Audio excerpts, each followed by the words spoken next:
Good evening. No, we can do better. Let's go. Good evening. Good evening. Thank you, students who know I have to give you a grade. Okay, that's good. Appreciate that. So my name is Ben Dworkin. I am the founding director of the Rowan Institute for Public Policy and Citizenship. On behalf of Rowan University and the Institute, I want to welcome all of you to our evening with the New Jersey Assembly Majority Leader, the Honorable Lou Greenwald.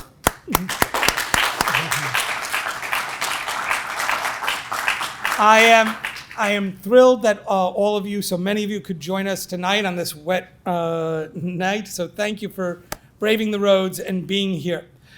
I do want to acknowledge and thank our Rowan co-sponsors, including the Bentivoglio Honors Concentration, the Center for Interdisciplinary Studies, the Departments of History, Law and Justice, and the Department of Political Science and Economics, and the program in American Studies. I also want to recognize the strong financial support of New Jersey Manufacturers Insurance, NJM, who has helped underwrite all of our programming for the year. Now, at this point, I'd like to ask everybody to take out their cell phone, please. And as is our RIPPAC tradition, I'm asking you to take a selfie of yourselves right now and post it on your social media and tell everybody how awesome it is to be at Rowan University. So let's do this. You can all look up and smile. Here we go. 1, 2, 3. There we go. That's a keeper. Okay, that's good. And then please turn your phone off so it doesn't ring in the middle of our program tonight. The vision of the Rowan Institute for Public Policy and Citizenship, or as we call it, RIPPAC, is to raise the next generation of citizen leaders at all levels of political engagement. We aim to empower Rowan's 23,000 students, our faculty, our staff, and our fellow citizens to participate in our democracy by elevating their political knowledge and skills. This aspirational agenda is in part of what it really means to be a university of the future. And here to say a few words about what it means to be that kind of university is part of our leadership team. Please join me in welcoming the Provost, the Chief Academic Officer of Rowan University, Dr. Tony Lohman.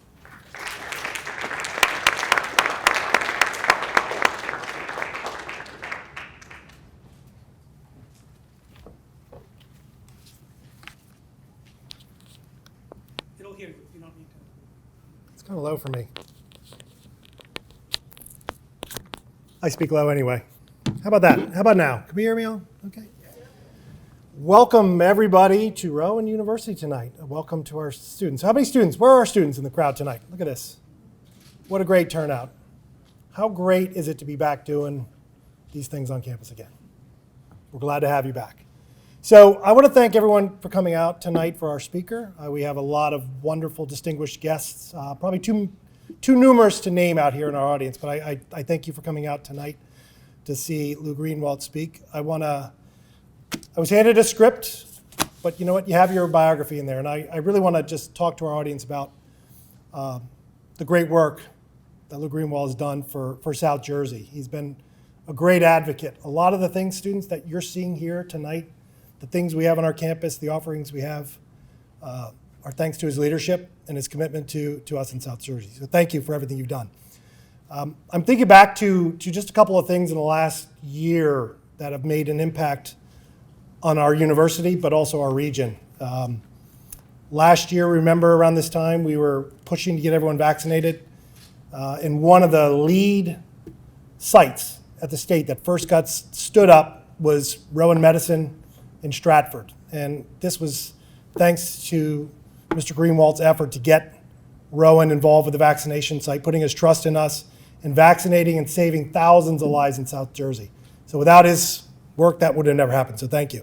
I think it was about a year ago, you were there as we opened up, trying to figure out what we're doing, watching thousands of people scared, not knowing what they were getting into, but knowing that what we were doing was saving lives. So that was a great endeavor.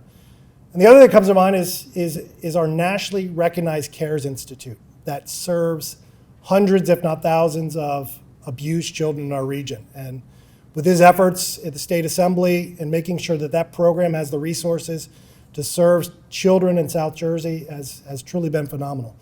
So I want to thank you for all the great things you've done. Students, I think as you sit here today, you can recognize what real leadership is and what a great impact you can have on our region. So thank you, and thanks everyone for coming out tonight, and I look forward to some exciting remarks, but even more so probably some very interesting questions from our student body. So thank you.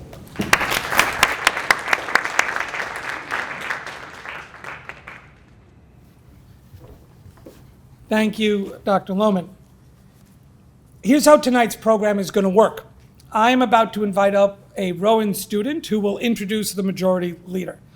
When Majority Leader Greenwald is done with his remarks, I will return to the stage standing over here with some of the questions that many of you submitted when you registered. We had a whole bunch, and many of you might have introduced or wrote a different question and put in the basket outside.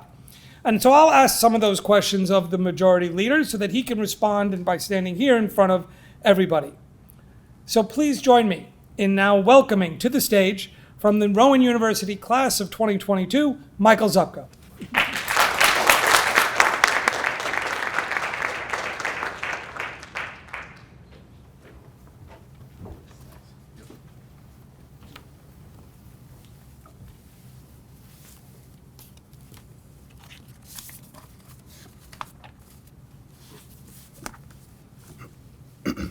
Thank you, Dr. Dworkin. As you now know, my name is Michael Zupko. I am a senior economics major from Allentown, New Jersey. It is an honor to be a part of RIPPAC and here with you tonight. I am definitely Rowan proud.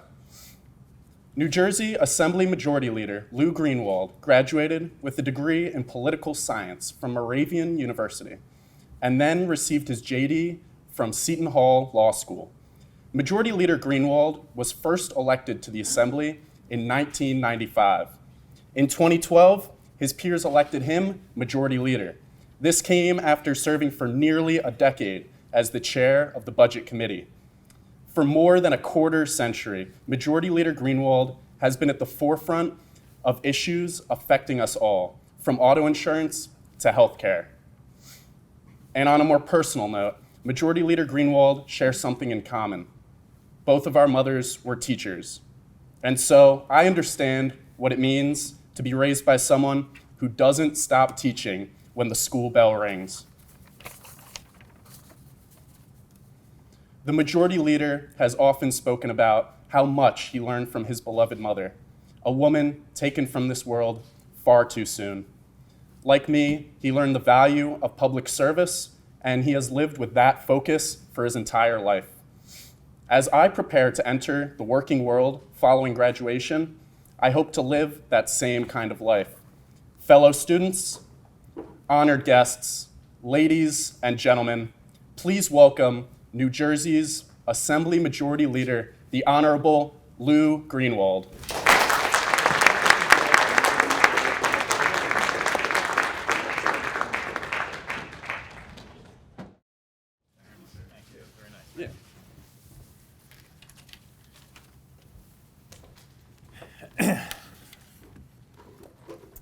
Thank you, everyone. I'm really honored to be here tonight. Michael, that was beautiful. Thank you very much. This is one of the great privileges in public service to be able to come to a classroom, a college, a university, any of our K through 12 school districts, and speak with young people and try to share with you a little bit of what has inspired us to be a part of this. And hopefully for those of you who have obviously taken an interest when you could be in a lot of other places on a Thursday night, to choose to be here with us, I have the highest respect for you and the greatest gratitude that you would choose to spend a part of your evening with us. I'm very fortunate tonight. I've missed doing this, by the way. It's wonderful to be back in person. COVID has robbed us of this a little bit, and I'm excited and thrilled for Rowan and the work that they've done to make the campus safe, to open it up for this experience. I have 3 children myself, all college and graduate school. And when my oldest daughter, who started her first year of law school and did it online, there is a different experience than being with your classmates, than learning, getting that dialogue and that interaction. And the fact that Rowan was at the forefront of saying, we can do this, we can do it safely, we're going to do it as a community, and we're going to do it well. And it's set an example for, I think, schools not just throughout New Jersey, but around the country. So you should be very proud to be a part of that. I'm joined by my wife tonight. She looks like a third-year college student, but so we're happy to have her. And thank you. So, and my 2 very dear and close friends, and as Michael talked about the influence of teachers in our lives, my 2 teachers in high school, Tony and Beth Mancini, have been intimately involved in our life and are the godparents to our children. I think it gives you an indication of the role that teachers can play in the lives of young people. And you see Dr. Dworkin as a professor. I know him as Ben, and I can tell you the love and the experience that he has for young people to dedicate his life to this profession when he could be doing a lot of other things too. So I'm very honored that he's asked me to participate in this. So Ben wanted to know if I could talk for 25 minutes. I said, Ben, 25 minutes? I mean, I can do that in the shower. So 25 minutes. So I want to talk to you a little bit about, I think, what we would hope for you in this process, and what I hope would inspire you to be a part of public policy, politics, and government. You need to bring a passion to this, and everybody's passion is going to be different. I did not like you. I went into political science at Moravian because I wanted to go to law school, and I was one of the first in my family to go to college. And if you wanted to be on this track to go to law school, it was recommended to work in programs that would make you think analytically, reason, and that would be a good pathway for the practice of law. And I grew up in a political family. My mom was elected mayor when I was 9 years old, and she was a trailblazer. She was the first woman ever elected mayor of our town. She was the first woman mayor of Cherry Hill, the 12th largest town in the state. She became the first woman to run county government in the state of New Jersey, and ultimately was the first woman surrogate in the history of the state of New Jersey. And this was back in 1977. It was not common for women to be able to go to the forefront and run for political office, much less lead. And she served with honor and grace and distinction, and she came from very humble beginnings. She was born in the city of Camden. Her father died when she was 3 from cancer. She was raised by Italian immigrant grandparents. She couldn't afford to go to college. She graduated at the top of her high school class. She couldn't afford to go to college, and in a state like New Jersey at the time, there were no county colleges at that time. So when you think about the remarkable community colleges that we have, that didn't exist for someone like my mother. So she, instead of going to college, went to work for a company called American Acceptance Corporation, and she trained young male executives how to climb the corporate ladder of success. That was her job. That was a ladder that she would never be permitted in that company to step on herself. And ironically, through fate and fortune, a young man came through that office one day. They met, they fell in love, and that was my father. They got married. They had 2 children, my brother and myself, and they decided, like many people who had born and raised in the city of Camden, their idea of success was to buy a little plot of land and move to the suburbs, and that's what they did. And they moved to a home on Mansfield Boulevard in Cherry Hill when they were pregnant with me. And that's where they lived their entire lives. And it was at that house. It was the first snowy day of January 11th of 1995. She was on her way to a funeral for a friend of ours, Senator Walter Rand, and she was 1/10 of a mile from our home. And she took her eyes off the road for a second. She'd have had a seatbelt on, she'd have walked away from the accident. And she lost her life in that accident. And it was the most tragic day for me and for my family. She was the single greatest role model in my life. And she was, when she would go through the community, she touched people's lives in a very unique way. And she served in public service, not as a lawyer or as someone who had some other ambition. She served as a poor kid from the city of Camden whose father died when she was 3, couldn't speak the English language when she went to elementary school, ultimately became Americanized and couldn't afford to go to college. And she served in the light of, if it could happen to her, it could happen to anyone. She governed through a model of life experiences. And when she passed away, the campaign against her when she ran for the first time, by the way, is interesting. We all think these negative campaigns are something new and we're disgusted by them and they bother us. The campaign when she ran for the first time in 1977 was, she's nothing more than a mom. Could you imagine saying that today? And it was a subtle attack on her lack of education and that she couldn't afford to go to college. She won, became a legend, and the headline in the paper the day after the accident, coming full circle, was a community had lost its mother. And it wasn't Democratic mayor or Democratic freeholder, it was a community had lost its mother. And you're young and you have your beliefs, and we encourage that. And I don't care if you're Republican or Democrat, I care that you bring passion to what you do. And the reality is that I would say to you, my passion for public service, I was a fan. I was a fan as a child growing up. When I was your age, I was a fan. Like some of you, I was more interested, and I had worked on campaigns and run campaigns, but I wasn't thinking of going and putting my name on that ballot. I'd ironically been asked the year before to run for Congress against Congressman Saxton. And I had said no. My mother was still alive. I was very supportive of hers, but I graduated from law school and I was starting my practice. When she passed away, and I stood at that viewing at St. Pius X Church on Crescent Road in Cherry Hill, and 6,000 people from all walks of life stood in line for 5 hours to walk by that coffin and pay respects, to literally reach out and touch the hand of a woman who used those hands to lift them up in time of need. It was at that moment when friends in the party came to me and said, this community is mourning, please consider running. And so I did. I ran, and I ran with a passion.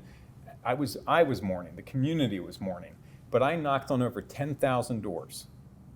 And no one was asking me to come and speak at a community like Rowan University. No one was asking me to go to the chamber and talk to business leaders. I had to connect with people one at a time on their doorstep. And I went door to door and met with folks and talked to them about the issues that mattered to them. And that's how I connected. And I fast forward an entire year. That following November, I got elected. And I was the first member of my party in 25 years to hold that seat. And I hope nothing as tragic happens to you as it did to me in losing my mother, but I hope something inspires you with the same passion to want you to get involved and make a difference. And the issues that we're going to talk about tonight, I think what I would say to you, and the reason why I say I don't care if you're Democrat or Republican, I want you to bring passion to the debate. Because the issues that we talk about tonight, they're not Democrat or Republican issues. They're issues that affect people from all walks of life. And to solve those problems, you need to bring passion.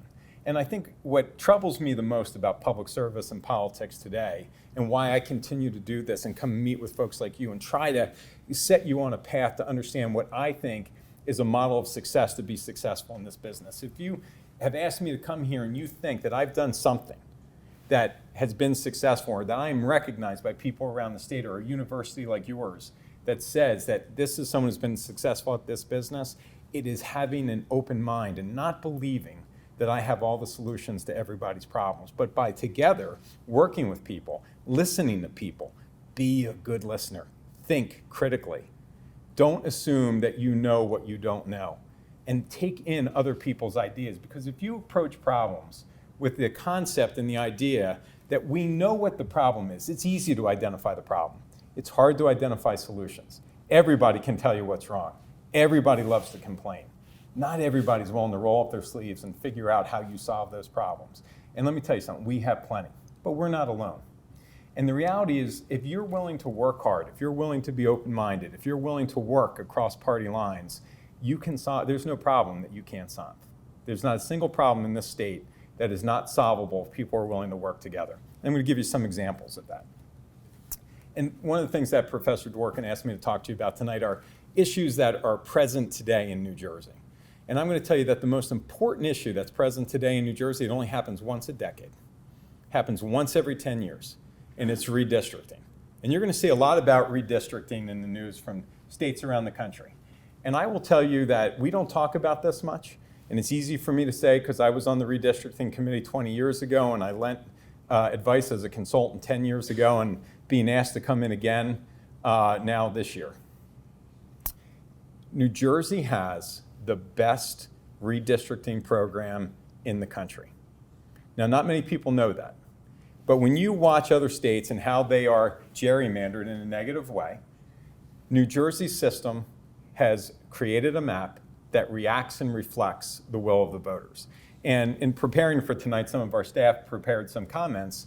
And one of the comments that they talked about was that the Democratic Party had won the last 2 maps. That's not true. The Democrats and the Republicans don't win the maps. There's a theory that the Republicans will win this map this year because the Democrats lost. That's not true. The principle of redistricting is very simply done by following certain pieces of evidence that drive us to how those maps should be created. And here's where politics plays in the redistricting, in a positive way. If you have good politics, not Democrat or Republican politics, but if you have politics that are driven by public policy that the will of the people get behind, those people come out and vote for candidates, either Democrat or Republican, because they believe in those principles, and it is those principles that craft the framework of whether Democrats or Republicans get elected, and that's what the voters are supporting. The voters are the people that win the map. And the reason why I know this to be true is because when there have been knee-jerk reactions over the last 20 years during certain election cycles, whether it was an historic event like the first African-American president being elected in this country and an enthusiasm, and for my generation, it was our Kennedy moment, the Democratic Party had to jump. When President Trump was elected and there was some revolt against some of his stances and his positions and maybe some of his rhetoric, there was a reflection back and the Democratic Party gained seats. When Governor Murphy, as a Democrat, took public policy and may have swung too far to the left in this last election, that map that some would say Democrats won reacted appropriately because the state said, no, you're going too far. And they wanted to bring us back to where they, as voters, believe we should be. Now, why is this important? Those principles, when I served on this 20 years ago, I was in the minority party. First Democrat in 25 years to be elected to my seat. I was in a split district. I wasn't supposed to win. When I knew I was going to win the election? It was the Monday night before the election. And I had knocked on those 10,000 doors, and I had stayed at train stations for 2 weeks in the morning, helping people onto the train and shaking their hand and handing out literature, trying to get that last vote. And I remember thinking, this is going to be close. And a young man who was working for my opponent came up to me on that Monday morning, and he said, Mr. Greenwald, I have to tell you, I feel so bad for you. You're going to lose, and you're going to lose big. And he said, but you work so hard. He said, you're what we need in government. I hope you don't give up. And I said, well, thank you for that. I said, I appreciate the kind words. But I had seen polling that it was close, and I knew it was going to be close. And I knew from going door to door that it was going to be close. That night, we're sports fans in our household. It was Monday night. We were watching Monday Night Football. The Eagles were playing. I will never forget it. And on Monday Night Football, on national TV, a commercial came on about me. And I remember turning to my wife and saying, we're going to win. And she said, well, how do you know that? I said, nobody is spending all this money on Monday Night Football if I'm not going to win this race. And lo and behold, we won. But winning is just the first step. So when you get in, and what are you going to do with that now that you're there? So this redistricting is critically important because you now need to take those policies that you've put into place for the last 10 years and use that to make sure, and some of the key principles that we fight for, and what is important in redistricting is regional representation. So you're in a state of 9.3 million people. There's roughly 3 million people in the southern part of the state. Out of 9.3 million people, only 120 residents in the state of New Jersey get the privilege to serve in the state legislature. 120. It is a remarkable honor. But each of us represent roughly 232,000 people in our district. So you have 40 legislative districts representing 232,000 people. Now the population, the census says that South Jersey has lost population, although when we did this 10 years ago, we were 8.7 million people. So 8.7 million to 9.3, South Jersey has gained residents, but maybe less than other parts of the state. And what feeds into the redistricting model from a policy standpoint that is important for you as young people to understand is the census. A lot of people, how many people fill out the census, throw the census away? If you don't fill out the census and you're not counted and you're not registered, South Jersey now stands to lose seats to the north because of what appears to be a loss of population. And why does that matter? When I started my career in the minority, and in 2001 we went into the majority. I worked very closely in the minority with friends of mine from South Jersey, like Republican Senator Bill Gormley, Republican Speaker Jack Collins. Because whatever our beliefs might have been from a partisan standpoint, fighting for South Jersey was critically important.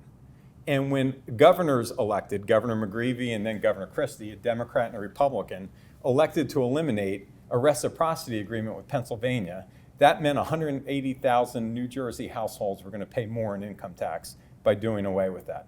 And we in South Jersey were able to stand up and withhold votes to say that's not happening here. You're not passing your budget problems onto the southern part of the state and our residents. When we fought for 30 years, this is the only office I've held for 26 years. My mother before me and our friends before us fought for 30 years for a medical school in South Jersey. And my friend Dana Red, who's here with me and is the mayor of the city of Camden, was the mayor of the city of Camden, served with me in the state legislature, will tell you, people actually said this. This wasn't 50 years ago. People said 15 years ago, why do you need a medical school? You can go over the bridge to Jefferson. You can go over the bridge to Pennsylvania. Well, let me tell you, doctors that go to medical school, they're not Republican or Democrat. They don't treat sick Republicans or sick Democrats. They treat people. And we have a shortage of 5,000 primary care physicians in this state. And so what is one of the policy issues that we're working on right now? We're working on a public policy initiative to build a School of Osteopathic Medicine with Virtual Hospital in Rowan to make sure that we can attack that issue of a shortage of primary care physicians, because primary care doctors are the gateway to health care and keeping people healthy. And why is that important? And for all the obvious reasons. But one of the things that is staggering and upsetting and tragic is that in a state like New Jersey, it's one of the wealthiest states in the country, highest per capita income, #1 public education system in the country, we have an infant mortality rate and a maternal mortality rate that rivals a third world country. And it is worse in certain areas of South Jersey where we have higher levels of obesity amongst our children, higher teen pregnancy. We have issues of maternal mortality in minority communities, and not what you would just think in urban areas, but minority communities that have been educated, are now young professionals, and have moved to suburbs, but whatever it was in their childhood, their culture, or their lack of access to health care because of a demographic of coming in the South, have not received certain care or prenatal care. These are issues that are driven by redistricting and representation. So there was an article in the newspaper today about bridges, very boring, and 7,000 bridges in the state of New Jersey. 7.1% of those bridges are critically failing, and you drive over them every day. And there's an article, and it was interesting, I read things with a lawyer's mind, trying to think critically and analytically. So I read the article, and I didn't look for Democratic bridges or Republican bridges. What did I look for? I looked for bridges in the north and bridges in the south. And the article only talked about bridges in the north. Well, all you got to do is get on 295 to come here tonight, and you see where that roadway collapsed. I would say that's failing, right?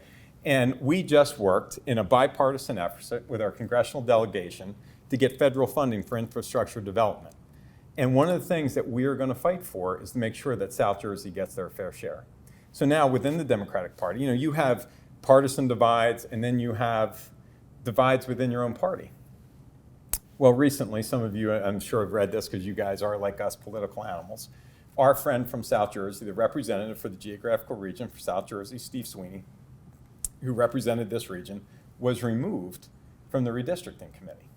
And a lovely young lady who I know, I knew her parents well. Her father represented Rowan University, David Matos at the time. She's smart as a whip, good, talented young lady. She's the representative. Steve Sweeney was replaced with Ms. Matos. Ms. Matos doesn't live in South Jersey. And so South Jersey right now, as we sit, does not have a representative representing these districts that know these communities, that drive through these towns, that understand if you move one town to another and what does it mean, and about our population. And maybe doesn't have the ability to talk about from South Jersey where there has been population growth, but certain communities of interest were hindered in responding to the census, and maybe we're underrepresented. We need to now make sure, and we're going to step forward, and I worked the state chairman someone who I've worked with in the past, have great respect for, served with me in the state legislature 20 years ago. And we've reached out to him, and we've been asked again, as I said in the beginning, to add advice because I did this 20 years ago, and start to raise issues about how do you make sure that there is fair representation, because there is a difference of approach between Democrats and Republicans to redistricting. When I did this 20 years ago, the Republican Party put forward initiatives that said people needed to be in communities like themselves that were reflective of themselves, and that if you were African American or Latino, you wouldn't be able to get elected unless you had a majority population of people that looked like you and had your experiences and came from your culture. We said we disagreed with that. We fought hard against that. We said that you could tear down these walls, and that we lived in a world where if you found the right candidates, regardless of color, regardless of sex, those people of color, regardless of sex, could get elected in suburban communities.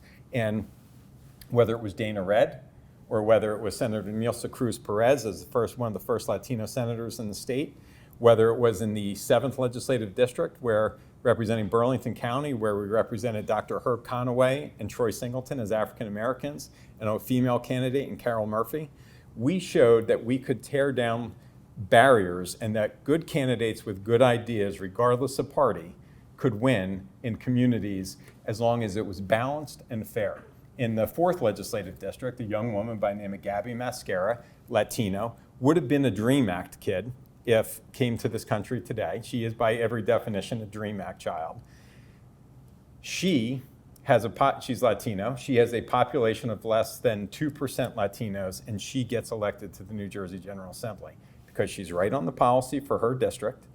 She communicates well with her residents. She works hard, and she's available, and she is connected to the community. And regardless of party, that is the opportunity you can have. And I just want to give you a couple of stats, and this is why I'm excited about where New Jersey is and how far we've come with this. We have right now, for the first time, the assembly leadership in New Jersey is a majority female. So the spirit of Maria Greenwald lives well. 45% of New Jersey residents are people of color. We have had dramatic growth in our legislature in people of color. Right now, out of 120, 79 are men, that's 4 fewer than last session. 41 are women, that's 4 more than last session. 84 members are white, that's 4 fewer than last session. 19 are black. 10 are Hispanic, that's 1 more from last session. And our fastest growing community, certainly in the 6th District in South Jersey, 6 are Asian American, and that's doubled from the last session. And we continue to see that growth, which we should be very proud of.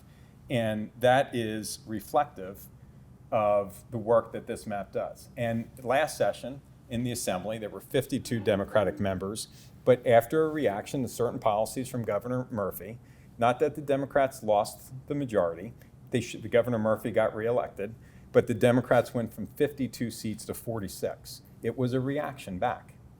And it is a question of whether or not you are listening to your constituents and their needs. But I'll close with this, and then we'll take some questions. When I say that you have to have an open mind and be open to public policy, I became the champion of gun violence reform in New Jersey. And my family owns guns. My in-laws are farmers, they have guns. We support the Second Amendment, not looking to eliminate the Second Amendment. But I met the families from Sandy Hook. I met the parents of Sandy Hook, whose children were senselessly killed by an assault weapon with armor-piercing bullets. 20 children lost their lives with someone who could fire a gun and shoot multiple people without reloading. And it was a magazine capacity that held 50 rounds. And I'll never forget, I came home on a Sunday from church, and my kids were still home with us. They hadn't left for college yet. And it was the summer, and I went in, and I was going to watch the Phillies game. And from my generation, you guys are too young to remember this, but from my generation, this remarkable manager, tough as nails, salty, bigger than a mountain, Dallas Green, comes on the screen, and they're interviewing him before the game. So I call my kids into the room, And I said, guys, come. They're going to talk about the 1980 Phillies when they won the World Series. This was the team that I watched growing up. So the kids come running into the room, and I'm watching Dallas Green, and he's being interviewed. And all of a sudden, this mountain of a man starts to cry. And I realize they're not talking about baseball. And he starts to talk about when Congresswoman Gifford was shot at a strip mall in Arizona. And I connected with that immediately because when my mom was running, she would take me to the Woodcrest Shopping Center where she would go shopping, and we would be at that strip mall, and everybody wanted to come and touch her, just be in her presence for a minute. And going to the supermarket with my mom was a 3-hour ordeal. You didn't want to do that when you were 14. But everybody wanted to stop and touch her. Well, Dallas Green's granddaughter loved politics, and she wanted, like you, she wanted to pursue a career in government. And she was like 11 or 14 years old. And her parents took her to see Congresswoman Gifford in Arizona. And as I watched the interview with Dallas Green said, you know what the difference is? You know the difference between a magazine capacity that holds 10 and 15 when your granddaughter is shot with the 13th bullet in that chamber. And I started to work on public policy because of that experience and the experience of working with the families from Sandy Hook. And when you start to understand, do you need a magazine capacity with 50 rounds? You're not taking away anyone's gun. You just have to reload after 10 rounds. And when you started to break down barriers and talk to people about, okay, listen, I understand you want to protect the Second Amendment. We're not going to take away anyone's gun. But we want to work on this because these families say, who have lost the most precious thing in their life, you can make this difference. And when you start to look at public opinion polls, over 70% of people in the state of New Jersey support that legislation. They support background checks. They support common sense legislation for gun reform, not to take guns away. And the credibility that we've earned on this issue as a Democrat, and this is very important, we have stopped, I have stopped, I have singularly stopped legislation that has come forward where people have tried to take guns away, because then you lose the credibility on the issue. And it's about having common sense approaches to this legislation. But you have to have an open mind, you have to be willing to talk to people across party lines. I did not get into public policy, into the legislature and the politics, thinking that this would be an issue that I would address. That was an issue that history presented to me. And then the last one was, I came full circle on legislation about legalizing marijuana. So this is an issue that is now coming through and the Cannabis Commission that has been established, because we wanted to take it out of the hands of government, because we have no experience in this as a citizens legislature, and we brought in people to help. They are now they're going to get ready to roll out the rules on how we will sell marijuana legally in New Jersey. And I got involved in this issue. I was very against it. I had struggled with this issue. My wife and I would talk about it with my kids. I was concerned that we couldn't tell how much was in your system. When we leave here tonight and we get in our car, it's not like alcohol where there's a blood alcohol content. We can tell whether or not you're impaired. I was concerned about children between the ages of 15 and 21 where it can do permanent damage. These were the issues that I had.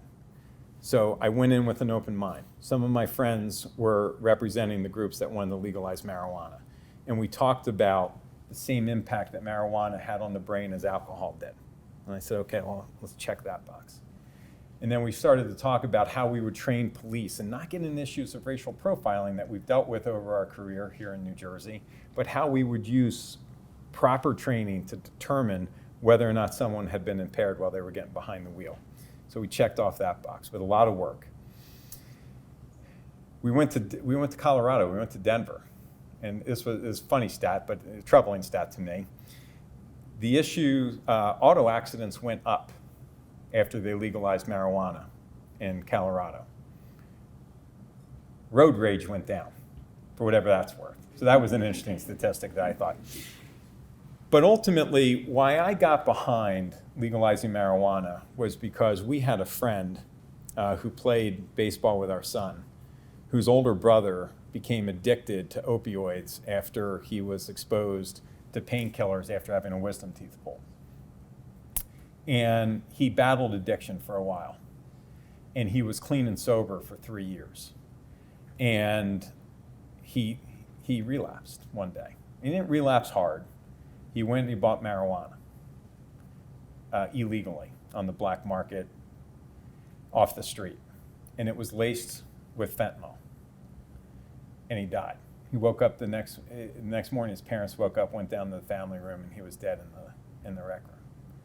And I came to realize and open my mind that I didn't know all the answers to this, and that while I had preconceived positions on this, I also came to realize as a father and as someone who had watched this young man grow up, that this can happen to anybody, and that this is a dangerous product as it is, and it is getting more dangerous, and that if we could actually get our arms around and have the ability to regulate it, we might be able to make it safer. So I'm not telling you all the issues are easy. And when you look at the voting sessions and you track what we do in Trenton, the things that pass 80-0, making May Butterfly Month, yeah, that passes 80-0, right? It's the hard issues over the courses of our career that sometimes we look back on now and say, boy, why was that so hard? Banning smoking in public places. Why was that? So you guys are so young, you don't even remember when you would walk in and someone would say smoking or non-smoking, right? But that was a major issue. We tackled it in a bipartisan fashion. We eliminated smoking in public places. It has huge health benefits now.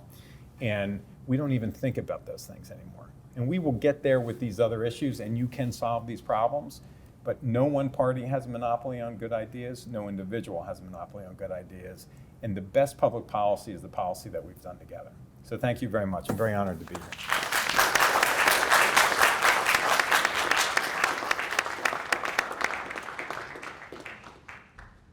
Thank you, Mr. Majority Leader. I greatly appreciate those comments and your personal take on so many of the issues of the day. Really appreciate those insights. So we have a bunch of questions that came from folks when they registered, they submitted them. I'm going to run through them. They kind of run the gamut. So let's see what we can get to. The first one was really just about your overall priorities. You talked about the need for primary care physicians. You talked about your commitment to ending gun violence and certain aspects of common sense gun control. But can you talk, perhaps what are your top 5 legislative priorities for this next session? So this last election, there was a much seen commercial of Governor Murphy saying, if taxes are your issue and you're a one-issue candidate, if you're a one-issue candidate and taxes are your issue, New Jersey's not the right state for you. That comment was taken out of context. It was talking about the millionaire's tax, which affected less than 1% of the population. But that single comment drove frustration with New Jersey residents more than any else. And I will tell you that it resonates with me because when I ran in 1995, the 2 most important issues in New Jersey were auto insurance costs and access and property taxes. And to my point to you earlier, there is no problem that you can't solve. We solved New Jersey's highest auto insurance rates. New Jersey at the time had over 800,000 uninsured drivers. Just in the last quarter, there was a study done nationwide. New Jersey has the lowest number of uninsured drivers in the country. We solved a significantly difficult issue where New Jersey led all states in the country. We cannot get the political will to solve the property tax crisis in this state. And I've talked about it for 26 years. So when people ask me, what is the number one issue, that auto insurance issue and property taxes, it's one word, affordability. And what frustrates me about property taxes in New Jersey is it is the single most discriminatory tax there is. And I want you to think about it this way. So we fund all of our local governments. We're the only state in the country that funds all of our local governments by one revenue source, and that's property taxes. We offset some of it with income tax for public education, but we don't generate enough. We spend somewhere over $30 billion a year on public education, and we generate about $14 billion in income tax. The rest is coming from property taxes. And here's why it's discriminatory. In 2008, when there was an economic tsunami and people lost their inheritance, they lost their retirement accounts, the property taxes were blinded to it, and they went up. You guys just lived through one of the worst healthcare and economic impacts from healthcare in the last 100 years. Unemployment in New Jersey went to 17%. That means 17% of the population lost their jobs. Maybe in some of your families. When you lose your job, what do you lose? You lose your health insurance. And in New Jersey, 567 towns, 608 school districts, while the people that pay their bills through property taxes were hurting, losing their jobs, afraid they were going to lose their job, lost their health insurance, their property taxes went up because it's blinded to the economic reality. So the number one issue for me, and it has been for 26 years, is to restructure how we fund local governments. And it doesn't mean take money away, but restructure where that base comes from. So that's a hard conversation, and this is why people don't have the political courage to do it. It means having a conversation around where else you would go: income, sales, corporate business tax, sin taxes, to go find revenue to fund those resources. But here's why I think that's a better means by which to do it. We talked about how property taxes were blinded to these events. If I increase someone's sin tax on cigarettes or alcohol and I lose my job, I can make a decision. Do I really need that alcohol? Maybe it's now the time to stop smoking without health insurance. When you have to worry about having a roof over your head for you and your children, and your property taxes continue to go up, it's not hard to realize that ripple effect of why New Jersey has some of the highest foreclosure rates in the country. So there are a couple things that impact our ability to solve this problem. New Jersey is what we call a home rule state, where everybody says, you know what, Mr. Greenwald, that's a great idea. Just don't do that in my community. But the rest of them are wasting their money. Do it over there, right? But no one wants to touch theirs. And the reality is, everybody in a political world in which we live, no one will talk about the benefit, the economic engine, the competitive nature of where New Jersey would be if we could lower our property taxes, versus the political reality that you will be labeled for increasing the others in that next campaign. And that's what stymies it. But if we could get people together in a bipartisan fashion, we could solve the problem. I'll just close with this. We did this on gas tax, right? So the Transportation Trust Fund was bankrupt. And that money comes from a gas tax. And the gas tax needed to be raised. And New Jersey had the lowest gas tax in the country, and lower than all of our neighboring states. And we worked with a Republican Senator, Steve Orho, and myself, and Senator Sweeney, and Eliana Pinter-Marin from North Jersey, a Democrat. We worked at increasing the gas tax to fund the Transportation Trust Fund. But we wanted to be smart about it, and we took that opportunity to lower some other taxes to make New Jersey more competitive around inheritance and estate taxes, and to give benefits to veterans, and to take for our public workers who in New Jersey would pay an income tax on their retirement incomes but didn't in other states. So they dedicated their whole lives here. We paid for their benefits on property taxes, and when they retired, we created every incentive for them to move to another state. So we readjusted that so that we could be competitive with New Jersey.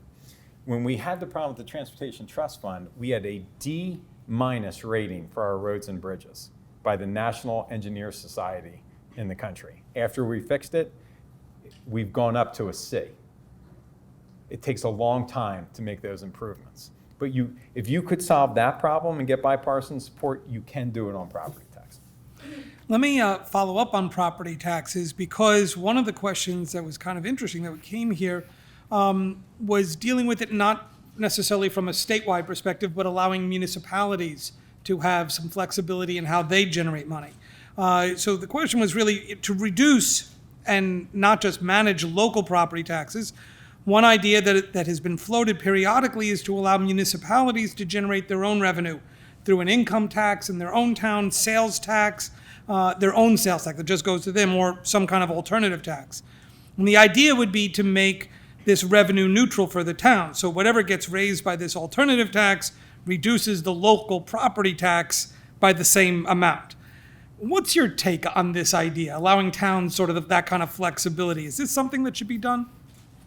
So I don't know where they got the idea or the question, but this is what I have espoused for the last 15 years as the public policy solution for this.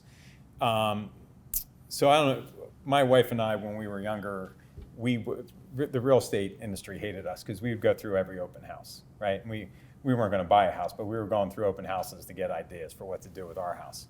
And inevitably, because of what I do for a living, I would always ask, what are the property taxes? And when you compared those property taxes, if you were looking at it from a policy mind, we started to look up on Zillow, okay, what would a similar house in a similar price range cost in Bucks County? And then you'd look at those property taxes. So if you went over the bridge to Bucks County, Pennsylvania, you just leave Lambertville in the middle, central part of our state outside the capital, go right over to Bucks County in the New Hope. You could go from 6/10 of an acre, half an acre of land, home that my wife and I live on. We live on 6/10 of an acre, 4-bedroom, 2-car garage. When we built our home 24 years ago, our property taxes at the time were a mind-numbing $10,200. 4-bedroom, 2-car garage, half an acre, a little more than half an acre. Okay? It was a 3,800 square foot home, 4,300 when the basement was finished. We haven't added an inch to the house. All we've done is improve it. In 24 years, our taxes have gone from $10,200 to $24,000. Now let me tell you why that worries me for you. When my wife and I had our oldest child, and she was 1 year old, we built that home. And $10,200 for 2 young professionals, a lawyer and a speech pathologist, was a lot of money, but we knew our career, we were working hard, our careers were growing, we had a trajectory for where we wanted to go. So we made a smart investment in a home. That, I was 31 when we bought the home. The 31-year-old Greenwald family of today can't buy that home because they're not going to pay $24,000. So what has that done? Well, we're not looking to move, so it's okay. But the value of our home has gone down. So the largest investment that you will ever make in your life has gone down in value because we're not addressing that problem. But if we went over the bridge to Bucks County, we have a friend who lives over there. They live on 5 acres, same home. It's got a beautiful babbling brook in the back where we literally saw a deer drinking out of the babbling brook. Their home, 4-bedroom, 2-car garage, 5 acres of land, we're paying $12,000 a year in property taxes because they have a local 1% income tax. Now, what would we do with that? So the professor said it right. We would take every penny of that local option, a 1% income tax, and it would mandate that it come off the property tax levy. So our taxes at $24,000 would come down. I would probably also entertain either eliminating, right now we have what's called a 2% cap, so you can't raise the property taxes by more than 2%. I would probably entertain reducing that cap to 0 or nominal. And then people will say, well then, how would you invest in the next contract negotiation? Health benefits for employees go up. You have to make investment in the infrastructure into the facilities. We would go into a period of time where we would freeze spending, offset it with the local option, and then let's say in 24 months, allow, as it has routinely, as our economy grows and income tax revenue goes up, to be able, that organic growth could be used to expand education programs, expand contracts and benefits for public workers, but now you're growing within your means, just like every household has to do in New Jersey. And why does that matter? Well, let's go back to September 11th, when we were attacked and New Jersey was hit hard and our stock market dropped, the economic tsunami of 2008, COVID, Superstorm Sandy. In every one of those 4 events, the economy took a hit. Households in New Jersey were hurt financially. Our revenue dipped, and everybody's property taxes went up. It's cruel, it's discriminatory, it's led to the highest foreclosure rates in the country, it's led to the highest out-migration of graduating high school seniors in the country. New Jersey exports 1/3 of our graduating high school seniors. When they leave, they go to another state to get their education. Instead of coming here, 90% of them don't come back. And you see it with your parents and your grandparents who ultimately relocate to other states. And I'll leave you with this. The number one state that people leave New Jersey and go to, everybody thinks it's Florida. It's not Florida. Everybody thinks it's South Carolina. It is not South Carolina. Everybody thinks it's Delaware, where they don't charge taxes for anything. The number one state that people leave New Jersey and relocate to is Pennsylvania. And the second state is New York. And so when people talk about, well, New York has the highest income tax, and we're getting close to that, they say, they're not leaving, that income tax isn't threatening people to go to New York. It's why people are leaving New Jersey, in my mind, is because we're a consumer-driven society. And if I can get the same thing for less money, I'm going to do it. And that's what ultimately has happened. So I think this is an issue that's solvable. And I think, and this is where I come back to what I said to you guys. I'm not telling you that my idea is the only good idea, but that's what I would advocate for, certainly as a foundational piece to it. And then anything else that we would want to add to that, we should do. But I would not sacrifice. We should be proud that we are the number one public education system in this country 3 years in a row. And that comes from the investment we make. So we want to make a commitment that we're going to do it in a revenue neutral way, but that we're going to do it in a way that doesn't discriminate against young people, homeowners, and senior citizens that want to retire. And you can do that. Mr. Majority Leader, we had a couple other questions about South Jersey, and since you talked about it in your remarks, this will build on what you've already said. One of the specific issues in the area is that there were many who had high hopes for the Glassboro to Camden light rail line. Senator Sweeney was obviously a very big proponent of this. How do you see its future? Is that something that's a decade off? Is that something that might come sooner? What's your take? I think the future on that is bright, and this is why redistricting matters, okay? I think that the money in the federal stimulus dollars, that $12 billion that have come to New Jersey, is revenue. A part of that can be used for the light rail line from Camden to Gloucester. And that rail line, Senator Sweeney was a massive advocate for it, as was Senator Redd when she was there, as in myself and our colleagues, because it runs through all of our districts. And it helps the environment, it helps with congestion. I had a meeting earlier in Philadelphia coming here. It was a 17-mile ride from Philadelphia to here. It took me an hour and 10 minutes, right? It would have been a lot easier to get on the light rail line, the high-speed line from Philly to Camden, go from Camden to Gloucester, and I could have read the newspaper along the way, right? It would have been, I still read the newspaper, I know.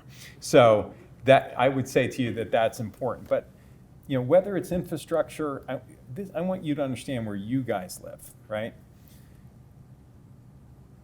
Whether it's infrastructure, whether it's the light rail line, Rowan University is the second largest university in the state. Second largest university in the state. You have the number 2 osteopathic school in the country. That's yours. Rowan Medical School is in the top 10 medical schools in the country. They receive 7,000 applications a year for 300 slots. In our undergraduate program at Rowan, the average student receives $2,600 a year from the state per head. Rutgers, New Brunswick, and North Jersey receives over $6,000 per student per head. So if you want to understand why getting involved, there are Democrat and Republican students here. There are Democratic and Republican students at Rutgers. If you want to understand why getting involved and fighting for fairness in your region and why you stand up, why you see us stand up for issues of South Jersey, it is because I would put our abilities and our talents up against anybody. I certainly would put mine up against any of my other 120 colleagues in the state of New Jersey.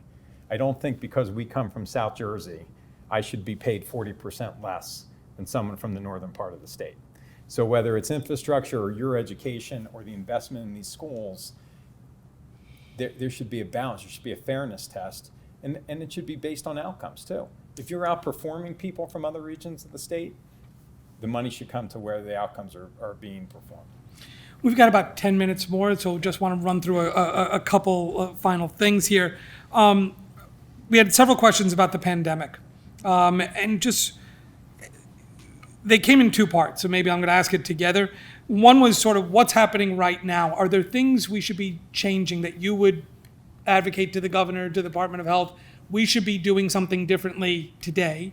And then the second part of the question is this now just become part of our lives, that we just have to accept? At what point are we not going to beat this thing? What's your take on this, both the short term and long term? Sure. So I'm going to give you the same advice I give my kids. And I'm not going to talk to you today in this question as the assemblyman. I'm going to tell you as a lawyer who 90% of my business is in healthcare. This virus was the most serious healthcare crisis that we have faced in the last 100 years. Make no mistake about it. This was the leading cause of death amongst police officers in this country, was COVID. The leading cause of death amongst police officers. It was in the top 3 causes of death, with cancer and with cardiac. And I think the mistake that was made, as someone who has become considered an expert in healthcare and healthcare policy and healthcare business, somewhere along the lines, the rhetoric of politics superseded what was common sense and science. And in a rush, and everybody reacting throughout, people that would say, if you get the vaccine, you're not going to get sick. That's not true. Many of you have gotten the flu vaccine in your life. Well, you can still get the flu, but it's not going to, your parents tell you to get the flu shot, the school requires you to get the flu shot, because if you get the flu, it's not going to take you out for 4 weeks, and you're going to fall behind in your studies, and you're going to waste the investment that you put into this year's college education. It's about you and making smart decisions. This vaccine is a medical miracle. It is a medical miracle. The Trump administration, working with the pharmaceutical industry and the speed with which this developed, is a governmental and medical scientific research and development phenomenon. And it saved millions of lives in this country and hundreds of millions of lives worldwide. If you look at history, this virus is following the same course that other viruses have gone through. The virus wants to survive. It can't kill off all its hosts. It wants to survive. It's a living thing that wants to survive. So this last variant was very contagious, 70% more contagious than the original strand, but far less deadly, because it is mutating in a way that will allow it to survive. Now, part of why it's successful in diminishing in its severity is because of the effectiveness of these vaccines. And if you look at the numbers on campus, where this campus has mandated vaccines, and if you look at all 3 of my kids' campuses where they mandated the vaccines for faculty, staff, and students, minor breakthroughs, and when there are breakthroughs, inconsequential ultimate illnesses. That's what the vaccine was intended to do. Stop you from being hospitalized, stop you from dying, and protecting others. That's what it was intended to do. I believe, from the work that I do in science and in healthcare, this vaccine is now, I think, the last hurrah. The one thing we've learned about this vaccine is that we don't know what we don't know and what's coming next. But if it follows the course of history, this is the last major wave. If there is another variant and a surge, it will probably be less virulent. And I think the question of whether or not this is the new normal, this virus is here to stay, but it is manageable. If you get flu shots, you should get a vaccine for this. There is a vaccine that will be out in the next year to 18 months that will be for flu and COVID, so you'll get 1 shot. And we will get through this. And hopefully what we have learned from this is the development and manufacturing of the mask and personal protection equipment. We won't rely on another country for it. We will have surpluses of these. And and we will be okay. And so the work of the Trump administration working with pharma to develop this should be applauded, and the work of the Biden administration and local governments to distribute the vaccine at places like Rowan should be applauded. It was almost a military exercise with tremendous precision. So I think we are at the tail end of this. I want you to live your lives and pursue your dreams. And I will tell you, as a father of 3 children, we told them their whole lives, this is going to be the best 4 years of your life. And I know it feels like 2 of those years have been robbed from you. But and it's easy for us to say, you're going to be better and you're going to be stronger for this. And if you truly want to get into government and public policy, I can't tell you what that crisis is in the future, but you're going to be better equipped to represent people going forward because of your experience and what you went through. Mr. Majority Leader, I'll ask you one final question, and it's something we ask all of our speakers who come here, and want to thank you again. You ran for office when you were in your 20s, not much older than many of our students here tonight. What do you know now that you wish you knew then? What do I know now that I wish I knew then? And that's a great question. I would say I'm better at the job now because I didn't know what I didn't know then. You know, you're juniors and seniors. Are you better students today than when you walked in here as freshmen for the first time? You thought you knew what you were getting into, right? You're better at it today than you were then. When I was elected, I was 28 years old, and I was scared to death. I was Mr. Smith Goes to Washington. I remember thinking, I was driving up there, and I was surrounded by really talented, bright people. So there was this guy, John Adler, who went to Harvard. He was Harvard, right? And there was my friend Joe Roberts, who went on to be the majority leader and the speaker and one of my mentors. And I'd watched these people grow up. As I was growing up, I'd watched them as adults. And I was the kid with the baseball hat on backwards, throwing a ball up against the wall while I was watching them do what I'm doing now. And then overnight, I was their equal, and I was serving with them. And I think what I've gotten far better at is being curious about new ideas and solutions. So the great thing about our government is we're a citizens legislature. So we bring our careers and our life experience to the job. So being an attorney that specializes in healthcare, it's been a really interesting time through this pandemic intellectually to live through this and be a part of it, to try to offer solutions. But I didn't know this was coming. So that's a benefit that I had from my career. But what I've enjoyed the most was issues that my career would have never taken me to. But I was able to get involved in the debate and the policy because I was there. And I wasn't afraid to say, I don't have any experience in this. There's 120 people in the state legislature. They got to get 41 votes and 21 votes. And you better know what you're voting for. And I think what I got better at was trying to seek other issues and solutions and things that I had no background in, energy efficiency, developing housing for workforce housing for young professionals, investing in education, growing our campuses. These were areas that I had no background in, no knowledge in, but was exposed to and had an opportunity to be a part of the debate. And whatever you choose to do and get involved in, bring a level of curiosity. And there are going to be things that you're passionate about that drives you to be involved in public service. But don't close the door to be passionate about things that you never thought of, because those people are going to need you too, and they're going to need a champion. And if you can tackle these issues, people are going to come to you because they want champions that are willing to take on tough issues. So that would be my advice. On that note, let's thank Majority Leader Lou Greenwald for a fascinating, inspiring, and enlightening discussion.